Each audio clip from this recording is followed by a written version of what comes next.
Mercury street, যে জায়গায় একেবারে একের পর এক বাস দাঁড়িয়ে থাকে, যে বাস একেবারে এখান থেকে বাংলাদেশের উদ্দেশ্যে যায় সেখানে সম্পূর্ণ খালি ফাঁকা অবস্থা রয়েছে। হাতে গোনা মাত্র কয়েকটি পরিবহন সংস্থা তারা সেই বাসের পরিষেবা সেটা কিন্তু চালু করেছে। যেমন কয়েকটি যে বাসের কাউন্টার বা পরিবহন সংস্থা, তাদের সঙ্গে কথা বলবো আমরা। ভিসা দিচ্ছে না, ওই কারণে প্যাসেঞ্জার নেই, তাই বাস চলছে না আর কি। বাস কি আসছে এখন বাংলাদেশ থেকে এখানে উদ্দেশ্যে আজকে?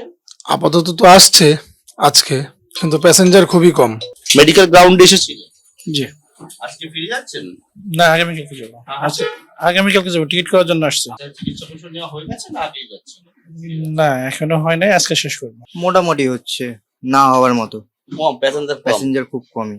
45 সিটের গাড়ি 20 জন 22 জন নিয়ে ছাড়লেও তো লস।